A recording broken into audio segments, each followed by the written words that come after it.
গঙ্গাজলঘাটি থানার মুকুন্দপুর গ্রামে পরপর দুটি শিক্ষা প্রতিষ্ঠানে চুরির ঘটনায় চাঞ্চল্য ছড়িয়েছে। মঙ্গলবার গভীর রাতে মুকুন্দপুর প্রাথমিক বিদ্যালয় অঙ্গনওয়াড়ি কেন্দ্রে তালা ভেঙে এই চুরির ঘটনা ঘটে বলে জানা গেছে। বুধবার সকালে প্রাতঃভ্রমণে বেরোনো স্থানীয় বাসিন্দাদের চোখে পড়ে বিদ্যালয় অঙ্গনওয়াড়ি কেন্দ্রের ভাঙা তালা। সঙ্গে সঙ্গে খবর দেওয়া হয় গ্রামবাসীদের, অঙ্গনওয়াড়ি কেন্দ্রের সহায়িকাদের ও বিদ্যালয়ের শিক্ষকদের। মুকুন্দপুর প্রাথমিক বিদ্যালয়ের প্রধান শিক্ষক গৌতম মণ্ডল জানান, পাঁচিল টপকে দুষ্কৃতীরা ভিতরে ঢুকে চুরির ঘটনা ঘটায়।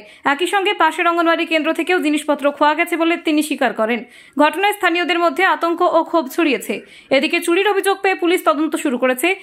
গতকাল রাতে কিছু দুষ্কৃতী আমাদের যে অঙ্গনওয়াড়ি কেন্দ্র এবং তার সঙ্গে যে সংলগ্ন প্রাইমারি স্কুল, সেই স্কুলে তালা ভেঙেছে।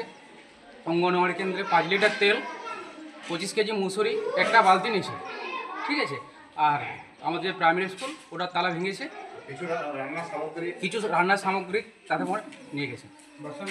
গতকাল রাত্রে কিছু দুষ্কৃতী এসে মুকুন্দপুর প্রাথমিক বিদ্যালয়ের পাঁচিল টপকে স্কুলের তালা ভেঙে কিছু রান্নার সামগ্রী চুরি করে নিয়ে যায় এবং বিদ্যালয়ের পাশে যে আইসিডিএস সেন্টার রয়েছে সেখানেও তারা আইসিডিএসের কিছু চাল, তেল এবং রান্নার সামগ্রী চুরি করে নিয়ে যায়। আপনার ডেজিগনেশন? আমি এই মুকুন্দপুর প্রাথমিক বিদ্যালয়ের প্রধান শিক্ষক।